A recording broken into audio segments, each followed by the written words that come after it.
7 ବର୍ଷର ଦିବ୍ୟାଙ୍ଗ ପୁଅର ଚିକିତ୍ସା ପାଇଁ ମା ଏବଂ ଦୃଷ୍ଟିହୀନ ବାପା ମାଗୁଛନ୍ତି ଭିକ୍ଷା। 7 ବର୍ଷର ଏକମାତ୍ର ପୁଅ ଚାଲି ପାରୁନଥିବାରୁ ବୃଦ୍ଧ ବୟସର ପୁଅର ସାହାରା ଦେଇଛନ୍ତି ବାଙ୍କି ଡମପଡ଼ା ବ୍ଲକର ଦୁର୍ଗାପୁର ପଞ୍ଚାୟତର ଭେଡ଼ା ରାମଚନ୍ଦ୍ରପୁର ଗ୍ରାମର ସରୋଜ କୋଛି। ପିଲାଦିନରୁ ଅର୍ଥ ଅଭାବ ଯୋଗୁଁ ନିଜେ ଦୃଷ୍ଟିହୀନ ହୋଇଥିଲେ ସରୋଜ। ଏବେ 7 ବର୍ଷର ପୁଅ କେଦାର ମଧ୍ୟ ଭିନ୍ନକ୍ଷମ ହୋଇଥିବାରୁ ଚିକିତ୍ସା ପାଇଁ ସରକାରଙ୍କୁ ନିବେଦନ କରିଛନ୍ତି ସରୋଜ।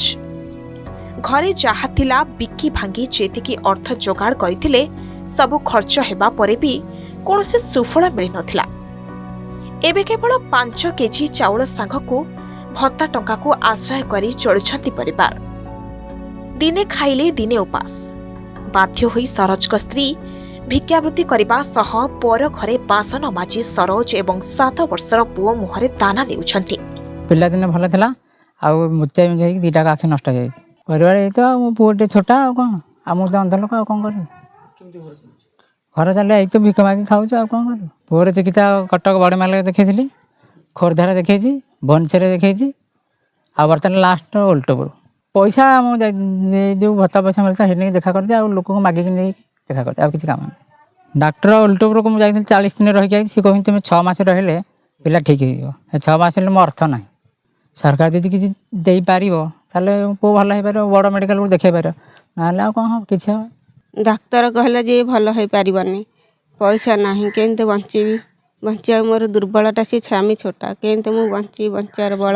500 ଟଙ୍କା ଭତ୍ତା କିଛି ନୁହଁ, ଭିକ ମାଗିକି ଚଳିଲା ଭଳିଆ ଚଳୁଛି, କିଛି ନାହିଁ। କ'ଣ କରିବି, କିଛି ବୁଦ୍ଧି ନାହିଁ, ମୋ କିଛି ବଳ କଳ ନାହିଁ, କେମିତି ବଞ୍ଚିବା ମହା ମୁସ୍କିଲ ହେଉଛି। ମୋତେ ଅନୁରୋଧ କରି ସାର୍ ମୋତେ କିଛି ଉପଯୁକ୍ତ ଦିଅନ୍ତୁ, ମୁଁ ବଞ୍ଚିବି କେମିତି। ସ୍ୱାମୀ ତ ଇଏ ଯେ ପୋଷିଆ ଲୋକ, ତ ସିଏ ଛୋଟା ହେଇକି ବସିଲେ, ମୁଁ କେମିତି ମାଇପି ଲୋକଟା କୁଆଡ଼େ ଯିବି ବୁଲିବି। ଭିକ ମାଗି ବାସନ ମାଜି ପେଟ ବସିଛି, ଆଉ କ'ଣ କରିବି। 7 ବର୍ଷର ନିଷ୍ପାପ ପୁଅ କେଦାର ଚିକିତ୍ସା ପାଇଁ ସାହାଯ୍ୟ କରିବାକୁ ଗ୍ରାମବାସୀ ମଧ୍ୟ ସରକାର ଓ ବଦାନ୍ୟ ବ୍ୟକ୍ତିଙ୍କୁ ନିବେଦନ କରିଛନ୍ତି। ସରକାର ପରିବାରକୁ ଆର୍ଥିକ ସହାୟତା କଲେ ପୁଅ ନିଶ୍ଚିତ ଭଲ ହୋଇପାରନ୍ତା ବୋଲି କହିଛନ୍ତି କେଦାରଙ୍କ ମା। ଅସହାୟ ପରିବାରକୁ କେହି ସାହାଯ୍ୟ କରିବାକୁ ଚାହୁଁଥିଲେ ଫୋନ୍ପେ ନମ୍ବର 8596988158ରେ ପଠାଇ ପାରିବେ ବୋଲି ପରିବାର ଲୋକେ ନିବେଦନ କରିଛନ୍ତି। ପରିସ୍ଥିତି ଆଜ୍ଞା ବହୁତ ଜଟିଳ। ତାର 5 କିଲୋ ଚାଉଳ ଗୋଟେ ମିଳୁଛି, 5 କିଲୋ ଚାଉଳ ମିଳୁଛି, ହେଲେ 5 ସାର ସେ ଚଳିପାରୁନି। କିନ୍ତୁ ତାପରେ ସେ ସାହି ପଡ଼ିଶାରେ ମାଗିକି ଭିକ ମାଗିକି ବାସନ ମାଜିକି ତାର ପରିବାର ସେ ପ୍ରତିପୋଷଣ କରୁଛି, ତାଙ୍କ ସ୍ତ୍ରୀ ଯିଏ। ଆଉ ଛୋଟ ପିଲାଟି ସେ ବି ଭିନ୍ନକ୍ଷମ, ବହୁତ ହଇରାଣ ହେଉଛନ୍ତି। ଚିକିତ୍ସା ଆଜ୍ଞା ସେ କଟକ ଭୁବନେଶ୍ୱର ଯାଇକି ଚିକିତ୍ସା କରିଛନ୍ତି, କିନ୍ତୁ ବର୍ତ୍ତମାନ ଡକ୍ଟର କହୁଛନ୍ତି ତାପରେ ଅର୍ଥ ବି ନାହିଁ ଆଉ ଚିକିତ୍ସା କରିବା ପାଇଁ। ଯାହା ଥିଲା ଗରିବ ଲୋକ ସେ ସଞ୍ଚିକି ରଖିଲା, ଅଲରେଡ଼ି ସବୁ ତା ପାଖରୁ ସରିଗଲାଣି, ଅର୍ଥ କିଛି ନାହିଁ ତା ପାଖରେ। ଆଉ ସେ ବର୍ତ୍ତମାନ ଡକ୍ଟର ତାକୁ କହୁଛନ୍ତି ଯେ ବାହାରେ ଯଦି କେଉଁଠି ଭଲ ଡକ୍ଟରଙ୍କୁ ନେଇକି ଦେଖେଇବେ ତାହେଲେ ନିଶ୍ଚିନ୍ତ ସୁସ୍ଥ ହେଇପାରିବ। ଆମର 4.5 କୋଟି ଓଡ଼ିଶାବାସୀଙ୍କୁ ମୁଁ ଏତିକି ଅନୁରୋଧ କରିବି, ଆଉ ଯେଉଁ ସମାଜସେବୀ ମାନେ ଅଛନ୍ତି ଓଡ଼ିଶାରେ ତାଙ୍କମାନଙ୍କୁ ମିଡ଼ିଆ ମାଧ୍ୟମରେ ଅନୁରୋଧ କରି ସେ ପିଲାଟିକୁ ସାହାଯ୍ୟର ହାତ ବଢ଼ାନ୍ତୁ।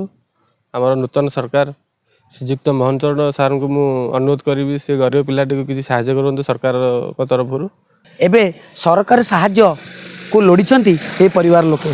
ତେବେ ପୁଅର ଚିକିତ୍ସା ପାଇଁ ଏବଂ ଘରର ଆର୍ଥିକ ସ୍ୱଚ୍ଛଳତା ପାଇଁ ଏବେ ସରକାରଙ୍କ ପାଖରେ ସାହାଯ୍ୟର ହାତ ପତାଇଛନ୍ତି ଏ ପରିବାର। ଏବେ ଦେଖିବାକୁ ବାକି ରହିଲା ସରକାର କେବେ ସହଯୋଗର ହାତ ବଢ଼ାଉଛନ୍ତି।